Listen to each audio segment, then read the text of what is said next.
Picture a smoke-hazed honky-tonk at closing time. The band has finished its last encore, empty beer bottles line the stage monitors, and the scattered applause is already fading into the neon hum. Yet if you could stay a little longer, long enough for the house lights to go dark again, you might hear the whispered confessions that never reached the microphone. Country music, after all, has always traded in hurt. Steel guitar laments, three-chord prayers, and baritone promises that tomorrow will somehow feel kinder than tonight. Those promises were sung by legends who battled inner storms loud enough to drown out any amplifier, and their stories unfold like cigarette smoke curling toward a ceiling fan, visible for a moment, then gone. Ernest Tubb starts our journey, boots echoing across a wartime parade ground that never quite left his mind. The Texas troubadour learned to smile for radio listeners, yet friends recall how he jumped at slamming doors and nursed midnight whiskey to quiet artillery memories. He chain-smoked until his range dropped an octave, creating the gravel tone fans adored. But each drag was a private artillery shell. On certain bad evenings, he swore he could still smell cordite. He sang "Walking the Floor Over You," pacing tiny circles in backstage hallways because standing still felt like waiting for another explosion. That restless circling would be mirrored years later by Charlie Rich, the Silver Fox, whose piano ballad sounded velvet smooth even when his hands trembled from another secret pour. Alcohol dulled the dark voices, but it also sharpened a rebellious streak.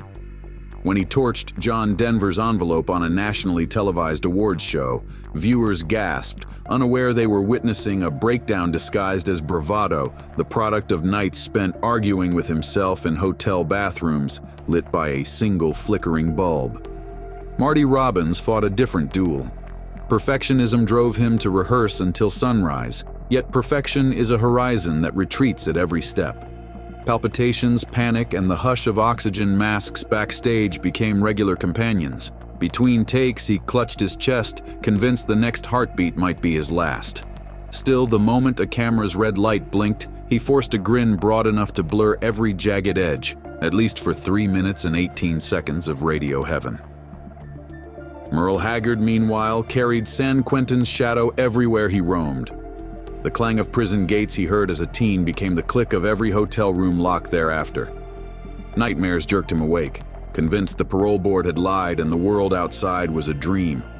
On tour, he kept motel curtains pinned shut, fearing sirens, yet he also chased danger, volunteering to drive the band bus through mountain blizzards so no one would see his hands tremble.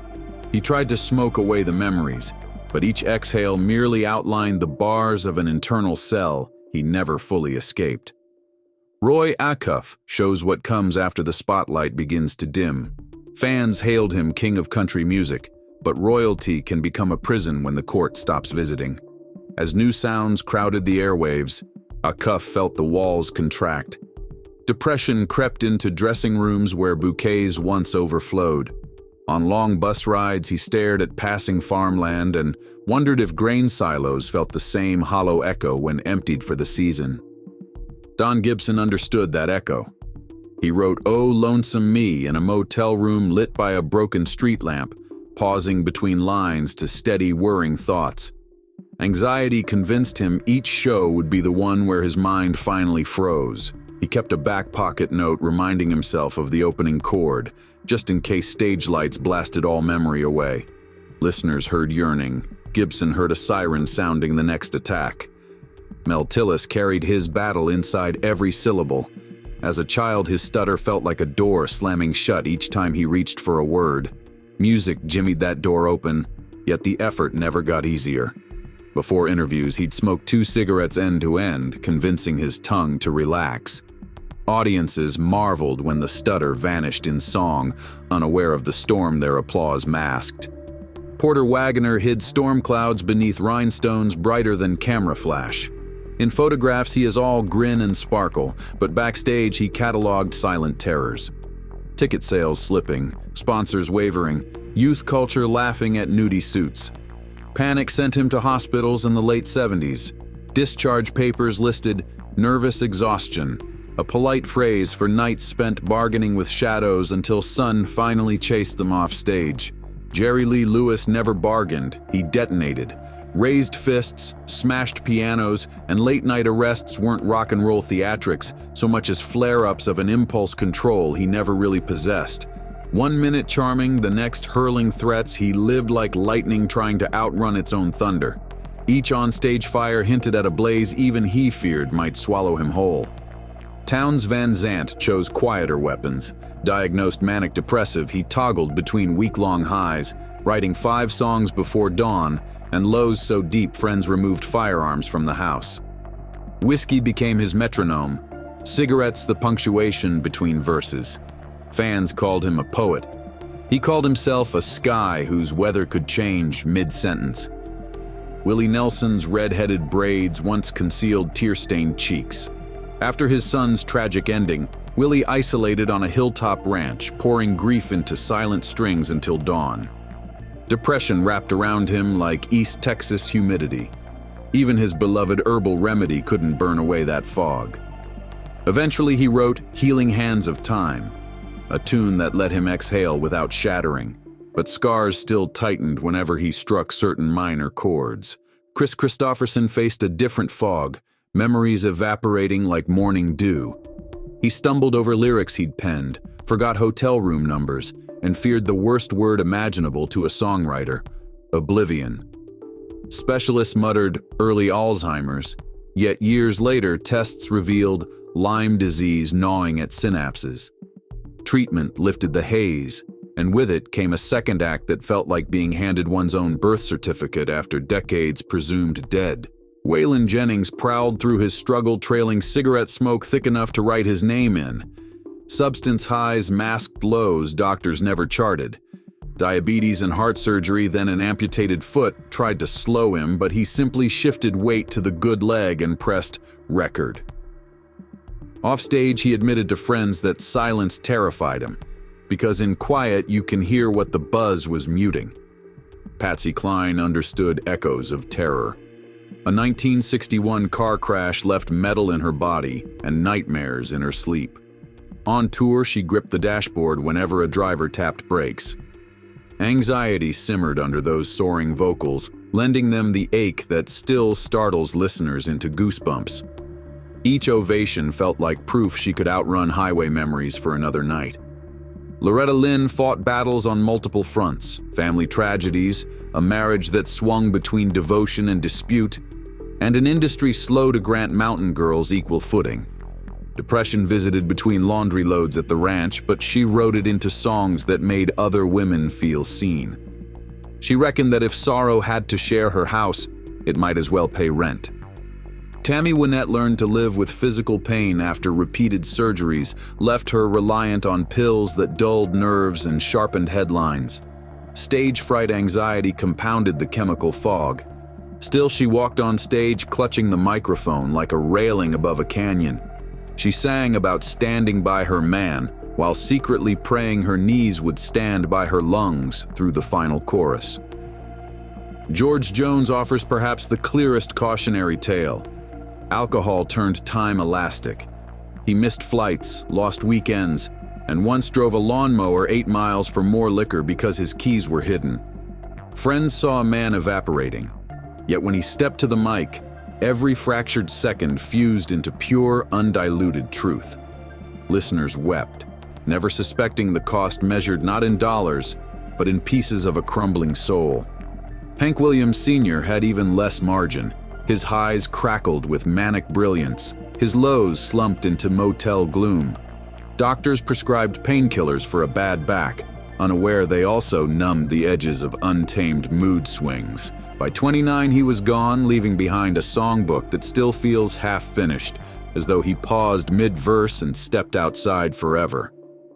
Johnny Cash wore black to honor the beaten down, but he also wore it because sunlight hurt when depression ravaged his mornings. Amphetamines lifted him high enough to book arenas. Barbiturates dragged him back to ground when curtains fell. Redemption eventually arrived in the steady voice of June and the echoing walls of Folsom Prison, where he saw mirrored pain and wrote forgiveness into the concrete. David Allan Coe belongs near the end because his scars began before his first record spun. Reform school fights, Solitary confinement and motorcycle club dust-ups etched lines across both skin and psyche. He joked that he'd lived 9 lives. Skeptics replied that cats don't inhale 2 packs a day while living them. Trauma became his brand, but brands burn flesh before they advertise. Jerry Lee's cousin, if fate had arranged it differently, might have been Townes Van Zandt, for both wielded art as shield and sword. Yet our final trio reminds us suffering does not guarantee redemption. Porter Wagoner, Mel Tillis, and Chris Christopherson each clawed toward daylight in their own ways, but not everyone reached it. The highway is littered with ticket stubs to shows that never happened because a mind or body finally surrendered before curtain. The thread connecting these lives is woven from 2 fibers few historians place beside each other: nicotine and silence. Science would later confirm what every barback already suspected: that constant inhalation of cigarette smoke constricts blood vessels, thickens vocal cords, and dims the mind's alertness. Yet during the 1950s, a glowing filter looked as harmless as a peppermint stick. Promoters handed out complimentary packs. Record labels negotiated ad spots in Saturday night radio shows. Magazines featured full-page spreads of chart toppers grinning through swirling plumes like cowboy saints. When the Surgeon General finally wrapped the podium in 1964, most of these singers had already logged enough ash to fill the Grand Canyon, but nicotine was only half the hush. The other half came from a culture that equated emotional struggle with weakness. In rural America, where stoicism rolled off the assembly line beside pickup trucks, confessing despair could cost a man his neighbor's respect, a woman her congregation's pity, or an artist the sponsorship that kept diesel in the tour bus. Managers learned to camouflage breakdowns as stomach flu, exhaustion, or the vague catch-all of nerves. Doctors wrote prescriptions in hurry-up handwriting, swapping real diagnoses for language bland enough to pass a publicist's sniff test. Yet every cover-up required accomplices, and fans became unwitting participants. Audiences demanded authenticity in lyrics but luxury in image, creating a paradox. Sing frankly about pain, but never show it anywhere except the record sleeve. Even now, old interview reels reveal hosts who lean closer whenever a guest tears up, only to pivot with a joke before tears breach safe airtime. The result was an artistic arms race in which songs grew more confessional while singers themselves built higher ramparts around vulnerable truth. Think of a beer bottle catching stage light.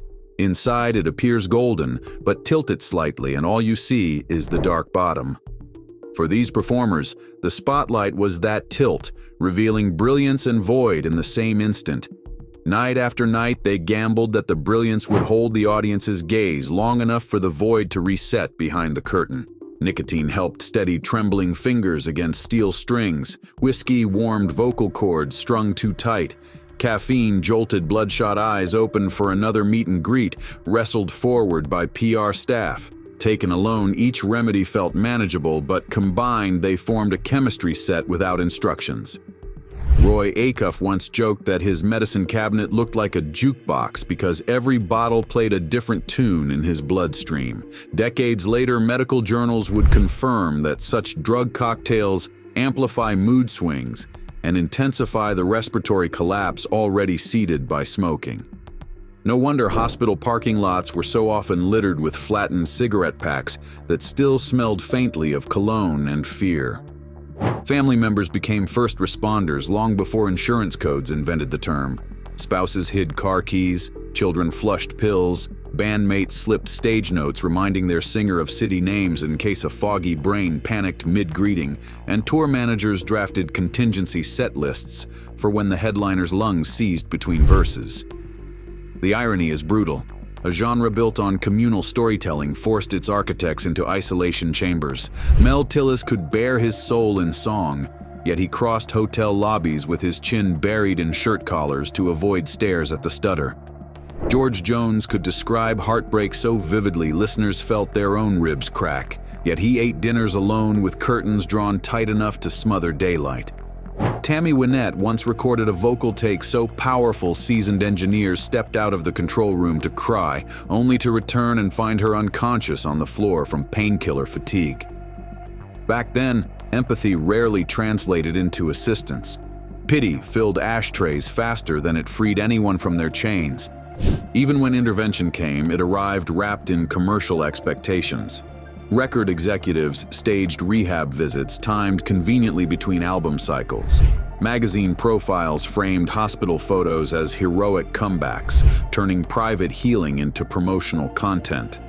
Singers quickly learned that recovery itself had to produce charting singles, or it wouldn't earn them another advance. Chris Christopherson once quipped that Nashville would put a bow on your hospital wristband if it meant selling 10,000 more units. The grin that follows on tape is half amusement, half admission that the line is not a joke. In this climate, cigarettes remained the one legal vice no sponsor objected to, so cartons piled onto buses beside guitar cases. The habit offered more than nicotine. It provided punctuation, a way to break tension without words.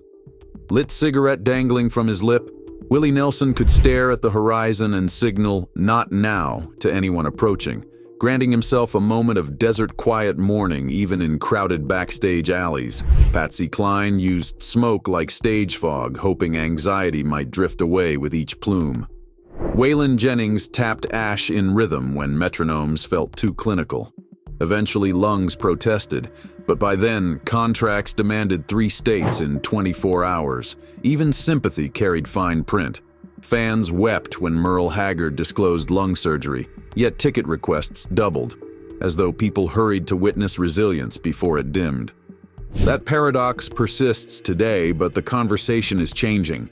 Modern singers tweet therapy appointments, invite crisis counselors on tour, and launch mental health nonprofits from royalty streams. Some industry veterans find the openness jarring, others call it overdue reparations to ghosts who never got that chance. If you listen closely to new tracks climbing country radio, you can hear echoes of Ernest Tubb's Midnight Pacing or Townes Van Zant's whispered confessions, but you also hear explicit acknowledgments of counseling, medication, and sober anniversaries. The old code of silence is cracking like a brittle lacquer.